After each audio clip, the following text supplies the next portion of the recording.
bakal diudak-udak. Dikejar terus sama pemain Aura. Ini dia, Aura Fire. Aura yang mana bang? Di sini Aura bakal masuk. Aduh, Connor nampaknya terjebak dalam nostalgia. Gak bisa kemana lo. Masih ada Legalat dari belakang, bakal tembak lagi. Masih ada gol tapi di pelontar nampaknya dari Legalat. Berhasil mencetak kedua lawan, tinggal Gan sendirian.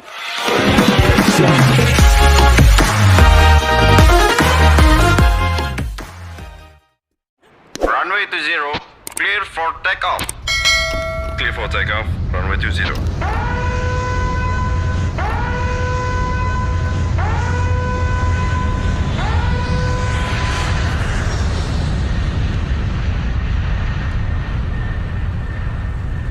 Saya Survivors, ini dia Purgatory. Kita lihat langsung lintas langsung dari perbatasan Central Golf Course langsung ke arah Mod House. Kali ini kita lihat udah ada beberapa tim yang turun di Brasilia, udah ada Boss Links dan juga ada The Prime yang bisa dibilang bakal bermain barbar. Dan seperti biasa EVOS bakal turun ke atas map. Biasa di Crossroad mereka bakal ngamanin Mod House terlebih dahulu dan ngalangin yang ada di Fields. Cuman cukup bahaya kalau misalnya gue lihat karena Sam Terrin sendiri bakal ada melipir ke belakang dan ngelihat posisinya Vision ke arah tim Araki yang turun di Fields. Ya, ini cukup menarik ya kalau misalnya lu lihat tadi gimana EVOS turun dan mereka coba untuk ngambil looting secara berjauhan. Dengan kata lain mereka tahu keadaan tim-tim yang udah turun sebelumnya karena mereka turun terakhir, dan ini bakal bagus banget karena dengan looting berjauhan mereka bakal dapat looting yang cukup maksimal. Dan kalau kita ngelihat gaya permainan EVOS sendiri tadi gimana dia bergerak dari pinggir, coba cari kill, point kill yang banyak seperti yang udah lu mention sebelumnya. Point kill itu krusial banget untuk perhitungan poin yang sekarang, dan ini bakal jadi satu lagi momentum yang bagus kalau misalnya EVOS bisa bermain seperti di ronde pertama. Namun di sisi lain kita lihat bisa ada Red Bull Rebellion juga udah melihat ke arah Onyx, tapi belum ditembak langsung aja depan oleh Calvin. Dengan AUG-nya kali ini Jars masih belum ada damage-nya. Udah kena 3 langsung kayak hilang setengah, tapi masih bisa bersembunyi di balik jerami. Dan ternyata Calvin belum punya helm sama vest. Kalau dibalikin bisa bahaya buat untuk seorang Calvin tentunya. Bener banget, tapi kalau misalnya kita lihat ya gimana dari hasil ronde pertama tadi, RBR sendiri bermain cukup agresif di awal, ngelihat dua orang yang cukup open dan beberapa teman-teman yang lumayan siap untuk melakukan setup kalau misalnya kita lihat di minimap bagian atas. Jadi ini dalam artian gimana RBR sendiri sadar kalau misalkan mereka butuh poin yang cukup banyak. Akhirnya mereka bermain cukup agresif, dan kalau misalkan tadi lu lihat juga Calvin sendiri ada di dalam tower sekalipun dia nggak ada helm, tapi dan itu terjadi seperti yang lu bilang, headshot langsung Karena nggak punya helm di sana langsung di follow up juga di mana Jars langsung ngambil posisi, ngeflankin dari sisi kanan juga coba untuk melihat lebih dekat ke arah tim Red Bull Rebellion. Kali ini bakal ditembak lagi, kena 114 damage tapi masih belum bisa di lockdown. Tapi kita lihat Calvin sudah mendapatkan bala bantuan juga di mana pemain Onyx yang lain bakal coba untuk ngeri. Ini dong loading dulu maksud gua, yap. Bener banget, karena ini kalau misalnya lu lihat juga cukup lama ya apa yang dilakukan oleh RBR dan Onyx clash mereka ya kan, tahan-tahanan sampai akhirnya ada satu orang yang knock up. Dan mungkin ini ada info juga dari para pemain Onyx tadi yang berhasil melawan pemain RBR, tapi kita lihat setup dari RBR sekarang. Yap, Jars udah kena tembakan dan lumayan sakit juga dari seorang Z juga dengan Scar tentunya kali masih Iza yang udah megang AK-47 nampaknya. Di balik batu masih bersembunyi juga, cukup aman tempat ya. Cuman Z juga bisa memanfaatkan patahan yang ada. Jadi dia bisa ngintip-ngintip dulu sambil nge-strafing pastinya ke arah Wiza, dan Jars gak punya medkit gua rasa karena dia nggak pakai medkit sampai saat ini. Bener banget, ini pemanfaatan patahan yang cukup bagus seperti yang lu bilang dari Zay, dan ini cukup berbahaya karena udah nggak ada medkit di pemain Onyx, ditambah lagi para pemain RBR juga udah mulai mendekat kayak mereka siap-siap untuk ngeras kalau misalkan flank yang dilakukan di sini Zay berhasil mungkin dapetin knock up dari Jars atau pemain Onyx lainnya. Iya, ini Jars harusnya udah dapetin medkit dari kawannya. Dia tapi takut untuk mundur juga karena di tower masih ada pemain dari RBR. Ini bisa menjadi ancaman juga sehingga Jars kalau misalkan dia moving dari arah open field bisa kena tembak ke arah seorang Jars. Dan masih kita lihat di sini RBR bakal untuk melakukan back off terlebih dahulu, dimana Calvin udah kelihatan sama Argon kali ini. Dan kalau misalnya kita lihat, yap masih coba bergerak, Alok udah diaktifkan, masih ada inhaler juga bakal coba untuk moving lagi, masih ditembak dari seorang Zico dengan karnya ke depan Tayo masih bisa aman tentunya dari kejauhan. Ya, tapi kalau misalnya kita lihat sendiri di sini dari arah zona, ternyata Onyx lebih diuntungkan dalam artian kalau misalkan nanti para pemain RBR memutuskan untuk masuk lewat sini, Onyx bakal punya kesempatan untuk motong rotasi mereka dan nungguin di dalam zona. Di sini juga kita lihat Tayo udah punya obstacle yang cukup bagus, ada batu, dan menariknya para pemain RBR mungkin ngelihat keadaan ini dan mereka tahu ini zona pertama masih ada 12 tim yang hidup, dan mereka memutuskan untuk pergi cari lootingan, jangan terlalu lama maksain untuk masuk ke dalam lewat situ. Ya, namun di sisi lain kita lihat di rumah batu udah ada dua tim, yaitu Lynx nih Boss dan juga BTR Pit yang bakal coba untuk masuk dulu. Ikan bakal coba untuk nge-shot dulu dengan quickscope dengan snipernya, pastinya masih bisa mengamankan juga batu di bawah. Tapi posisinya nggak cukup aman karena Link ada di atas, tapi Baby berhasil mendapatkan Gare, langsung dikirim ke lobby. Nampaknya tinggal 3 orang dari BTR kali ini. Dimana first blood ternyata didapatkan oleh tim Lynx nih bos. Ya terjadi begitu cepat ya sehingga Gary itu kalau menurut gua nggak bisa diselamatin, dan emang posisi dari Link sendiri di sini cukup enak, di mana BTR kalau misalnya mereka pengen ngeras ke arah pemain Lynx, mereka harus ngelewatin beberapa obstacle, dan para pemain Lynx sendiri juga udah cukup sigap dengan setup yang mereka miliki di rumah batu dan tower yang diambil oleh Vince sekarang untuk ngasih vision yang lebih luas bagi para pemain Lynx. Ya ini harus hati-hati nih Vince karena terlalu jauh juga dari kawannya. Kalau misalkan mereka memilih untuk turun ke bawah batu, akhirnya nggak bisa di follow up sama Vince. Dia harus muter dulu ke arah batu kanan bawah. Jadi bisa tiba-tiba malah dibalikin Lynx-nya. Karena BTR sendiri nggak mau narik ke arah atas. Bener banget, tapi kita harus ingat juga gimana BTR tadi udah kehilangan satu pemain, dan gua rasa Lynx sendiri di sini lebih baik kayak mereka nahan posisi, nggak coba untuk bermain agresif. Jadi kayak jaga-jaga badan sendiri supaya nggak bisa diculik oleh pemain BTR, sehingga skenario yang mungkin buruk untuk Lynx itu bisa dihindari. Lynx cukup sabar, masih ditahan dulu. Pemain Bigetron pun gak mau terburu-buru kali ini. Cuman setup yang lama kayak gini tuh bisa mengundang tim lain datang sebenarnya. Jadi bisa ngerugiin salah satunya sih. Dan juga kalau misalkan kedua tim ini kita lihat lootingannya juga mungkin belum terlalu bagus juga kalau misalkan untuk masuk ke ronde-ronde di zona-zona late game ya kan. Dan ini juga buruk banget karena mereka bakal ada clash. Oh, satu orang jatuh, Ikam langsung ancam pun menjadi target selanjutnya. Udah ada Baby dan juga Vici masuk perlahan. Tapi Maybe terlalu jauh, udah ada Kendis juga di kejauhan. Bahkan coba follow up damage di belakang tapi ancam. Bahkan untuk bergerak, Ikam berhasil di revive. Bahkan coba di elo seorang Baby masih bisa bertahan dan berputar. 3 orang sudah masuk pertahanan sepanjang Bigetron. Ikam terjatuh lagi, gak bisa selamatkan. Masih nunggu bantuan, dimana ancam pun terjatuh nampaknya. Dan Maybe harus melarikan diri dari peperangan dari Lynx nih bos. Benar-benar pergerakan yang bagus banget dari Lynx, memanfaatkan keunggulan pemain dan juga vision, tapi seperti ini bakal belum berakhir karena maybe nggak bakal dibiarin lolos menurut gua sama Lynx Baby, atau mungkin ada komunikasi yang lain dan kayak mereka lebih memprioritaskan untuk coba maksimalin lootingan mereka dengan 3 pemain yang udah dibunuh dari para pemain BTR tadi. Surprise banget ya, kayak misalkan Lynx itu sabar dulu, tapi nampaknya di saat yang sama juga ada peperangan lagi antara First Rider, di mana ada Rarky Hades yang terlihat coba untuk back off terlebih dahulu dari First Rider, dan gak ada perang ternyata untuk sejauh ini, masih main santai dulu ya kan. Benar banget, apalagi kalau misalnya kita lihat tim kayak First Rider yang tadi di ronde pertama juga cukup cepat mereka ke lobby ya kan. Mereka sebisa mungkin coba untuk bermain tenang, perlambatin tempo mungkin, coba untuk cari placement, karena itu bagus banget kalau misalkan untuk di 6 ronde yang ada mereka jalanin, di mana mereka bisa up lagi mental mereka untuk di ronde-ronde selanjutnya 3, 4, 5, 6 yang masih tersisa. Gue suka nih Limzy ngeliat pergerakan, tapi kita pindah dulu ke arah tim EVOS dan juga Aerowolf. Macan lawan Serigala, sekali lagi Street udah kena damage, masih ada landmine, berhasil dihancurkan oleh Salation, udah dipegang sniper kali ini. Chanzu di saat yang sama berhasil mendapatkan Argan.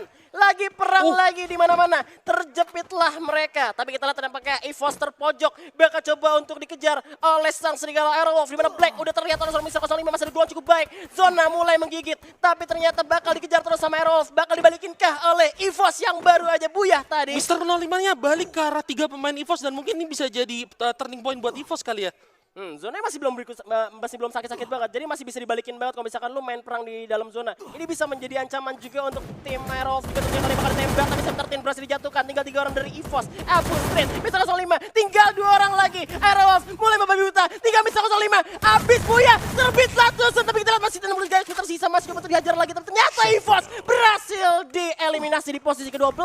Wow, luar biasa banget. Aero kuncinya ada di mana ketika Mr. Sem13 tadi knockdown, dan mereka gak nyanyain momentum itu. Ada juga tadi pemain Aero yang ngeliat ngespot Mr. 05 jalan lumayan jauh dan gak bisa nge-backup teman-teman yang ada di balik rumah, dalam rumah, dan akhirnya momentum itu dimanfaatin dan mereka berhasil ngeratain EVOS. Yep, tapi di sisi lain kita lihat di Brasilia udah ada perang lagi antara Prime dan juga Louvre kali ini. Di sisi lain juga ada Bos dan juga Onyx, ada Ararki juga. Lynx nih bos juga masih ada di luar. Cukup ramai nampaknya di Brasilia kali ini. Ya bener banget, udah ada 1, 2, 3, 4, dan kalau misalnya ada Lynx dan FR juga kurang lebih ada 4 tim di Brasilia, dan di sebelah kanannya ada 2 tim yaitu Lynx dan First Rider. Ini bakal tricky kalau misalkan zonanya itu mental ke arah sebelah kiri, dan ada beberapa tim yang harus ngelewatin Brasilia yang cukup ramai kalau misalkan. Oh tapi ternyata zonanya makanya cukup memihak sama First Rider dan kita harus ingat First Rider adalah salah satu tim yang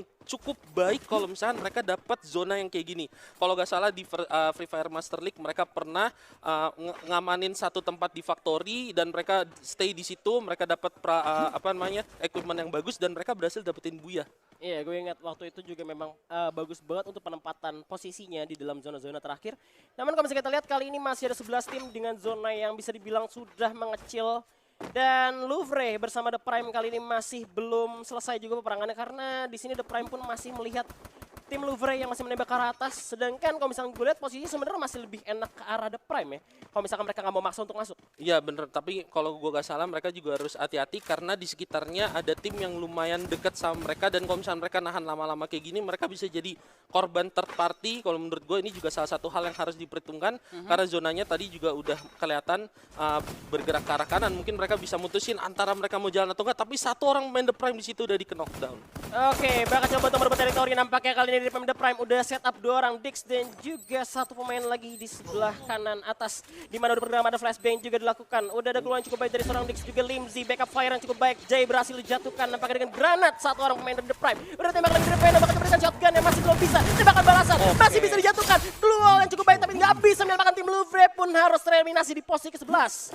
The Prime yang udah berhasil ngebunuh satu pemain Louvre tadi, mereka bener ngejaga Louvre supaya gak bisa kemana-mana dan knockdown yang udah dilakukan oleh tim The Prime tadi akhirnya nge-trigger The Prime untuk ngeras langsung dan mereka berhasil ngeratain para main Louvre dengan rapih tanpa harus kehilangan satu member pun. Dan ini kalau menurut gue bagus banget. Kita harus ingat The Prime emang tereliminasi cukup cepat di ronde pertama tapi mereka berhasil dapetin kill yang banyak. Kalau misalkan mereka di ronde kedua di Purgatory, mereka bisa comeback, mereka bisa main rapi. Apalagi EVOS udah tereliminasi, nggak menutup kemungkinan mereka mungkin bisa dapat Booyah dan dapat kill banyak sekarang. Iya, itu makanya tadi gue bilang juga sempat notice kalau misalkan The Prime punya potensi untuk kayaknya main EVOS lah bisa dibilang. Dan EVOS sendiri sebenarnya cukup aman-aman aja untuk sejauh ini. Kalau misalkan poinnya itu ternyata bedanya ada 20 poin antara EVOS dan juga The Prime. Cukup jauh karena dia dapat 52 poin di game pertamanya. Dan posisi keduanya ada The Prime ya. Ini dia yang bahaya nih. Ini The Prime nih. Dan kita harus ingat The Prime baru aja dapetin 4 kill, member mereka masih utuh dan mereka masih punya sekitar 30 orang lagi yang mereka bisa cari untuk kill point mereka. Dan ini kalau menurut gue kesempatan yang bagus banget bagi mereka untuk ngejar poin EVOS yang udah nggak bisa nambah lagi di ronde kedua karena mereka udah habis Booyah terbit Latusun. Iya, udah tereliminasi di posisi 12, mau poin juga nggak dapat poin sama sekali. Poin eliminasi pun nampaknya nggak dapat tadi karena kita lihat Air Wolf juga masih full. Jadi kalau misalkan sekarang The Prime bisa Booyah, terus dapat poin yang bisa bilang 20, 30 poin aja lah. Itu udah nyusul EVOS buat nanti standing round 2-nya. Ya, dan gak cuma untuk The Prime doang, beberapa tim lain yang juga mereka udah dapetin 10 poin ke atas, mereka juga punya kesempatan untuk nyusul EVOS. Dan ini bakal jadi bikin grand final Free Fire Indonesian Master 2024 bakal lebih menarik lagi. Karena kalau misalkan tadi EVOS masih ngedominasi sampai ke ronde kedua, kita harus ingat EVOS adalah tim yang cukup konsisten. Ini bakalan sulit banget mungkin bagi tim lain ngejar, tapi sekarang EVOS-nya udah tusun, udah terjatuh, dan kesempatan untuk ngejar EVOS jadi terbuka lebih lebar lagi bagi tim lain. Yap, dan pemain Onyx pun udah terkena tembakan, tapi kita Tayo dengan sang julukan Pangeran Headshot berhasil ngejatuhin satu pemain dari RRQ, masih bisa di follow up juga. Cuman gue bisa tahu di sini RRQ pastinya nggak pakai info box juga, mereka berharap zonanya bakal ada di rumah batu dan bisa menjadi senjata makan tuan juga karena mereka turun dengan patahan yang cukup sakit. Kalau misalkan lu jalan nggak miring, kalau jalan ke bawah tiba-tiba di bawah ada orang nggak bisa masang glue wall ya kan. Kalau misalkan nggak miring tiba-tiba kena damage, agak serba salah. Tapi pelan-pelan juga untuk turun ke bawah. Tapi kita The Prime udah diletakkan granat. Boss Nightmare nampaknya akan memberikan mimpi buruk ke arah tim The Prime kali ini, di mana Oke masih terjatuh menunggu bala bantuan juga. Limzy bakal jatuh backup fire dari belakang kah, masuk dalam rumah dan ternyata Oke masih belum bisa di revive, langsung saja dilakukan oleh seorang pemain dari The Prime. Ya, sama-sama udah knockdown satu orang tapi bakal berlanjut lagi fight-nya. Ya bakal di all in juga, ada MK tengah shotgun ya, berhasil menjatuhkan seorang Oge sekali lagi. Bakal tembakan lagi, satu orang udah jatuh karena kita dua orang lagi. The Prime masih ada jump shot lagi, di mana Fear berhasil dieliminasi nampaknya. Dan Riza udah sekarat, bakal nunggu event dulu. Masih ada Hidden dengan shotgunnya, gak bisa jatuh pemain dari The Prime, masih kokoh. Tinggal dua orang lagi, karena Dix berhasil melakukan balasan ke arah tim Boss Nightmare.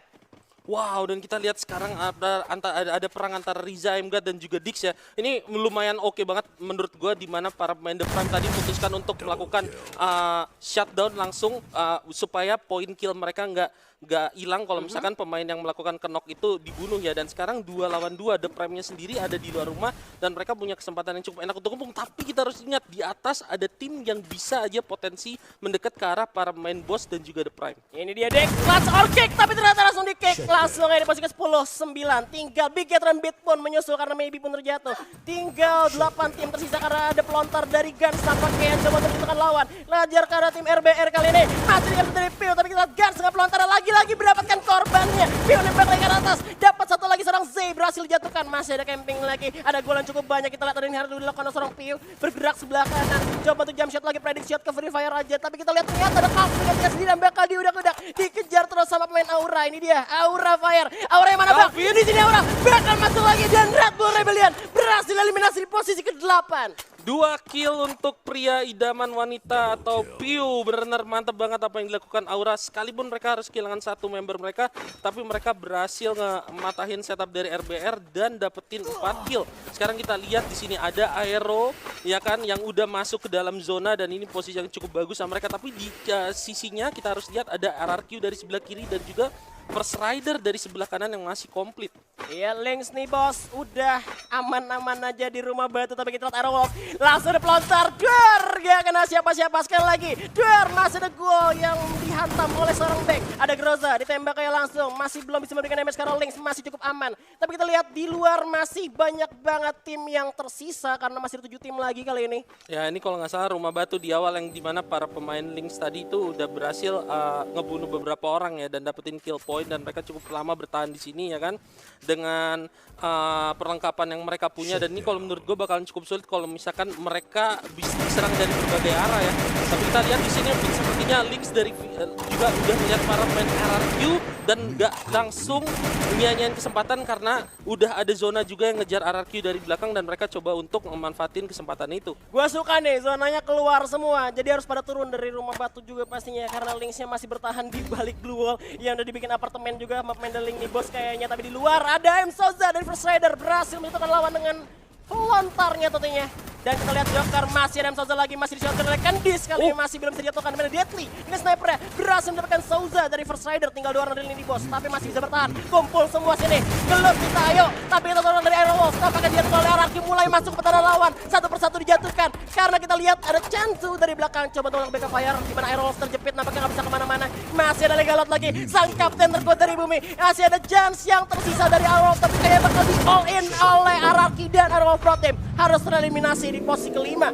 Wow, pelan tapi pasti. Kita lihat gimana RRQ tadi ditembakin oleh para pemain Lynx ketika mereka dikejar zona dari belakang, namun mereka berhasil menghindari tembakan-tembakan tersebut dan mereka langsung nge-spot musuhnya ada di rumah batu. Langsung diselesaikan begitu aja oleh RRQ dan sekarang kita lihat, wow, Lynx di sini bakalan tersisa 1 orang doang dan ada Aura yang akan berhadapan dengan RRQ. Aduh, Connor nampaknya terjebak dalam nostalgia, gak bisa kemana lo. Masih ada Legalot dari belakang, bukan tembak lagi, masih ada gol tapi ada pelontar nampaknya dari Legalot. Berhasil menentukan 2 lawan, tinggal Gans sendirian. Masih ada gol cukup baik dan tinggal kita lihat Chansu. Dapat menggunakan korbannya ke Gans tinggal sendirian bakal menguatkan pohon yang ada. Tapi kita lihat 1 lawan 1 karena Legalot belum bisa diselamatkan karena ada tembakan lagi dari Gans 1 lawan 1. Ayo kita ajar dimana dengan pohon yang masing-masing bakal coba untuk nge-strafing nampaknya. Ini VSS lawan AR ya. Iya, VSS Wow. terbakar-bakar tapi nih. Tinggal kita lihat nih, glue wall-nya ada 1 nih, Chansu nih. Tapi Gans nggak punya glue wall, sedangkan Gans megang shotgun, Chansu ada shotgun juga. Oke, Oke. sama-sama adil aja lah ya. Benar. Tinggal zonanya narik ke siapa nih. Alok diaktifkan, masih ada gua bakal Mexican untuk stand maju. off. Granat disiapkan, bakal dilontar ke arah depan, masih ada PD banget dan Aura Esport pun rata karena RRQ mendapatkan booyah di game kedua kali ini. Jump shoot dan booyah dari Chansu, benar-benar play yang bagus banget. Kayak dia benar-benar yakin dia pertaruhkan segalanya di pertarungan jarak dekat dan akhirnya Chansu berhasil dapetin booyah untuk RRQ. RRQ selalu ngasih surprise. Di kemarin di play-ins itu ada snipernya, lu inget kan? Ya, Snipernya Pac-Man. Pac-Man. Sekarang ada Chansu dengan shotgunnya dan 2 game gue notice RRQ ada di 3 besar.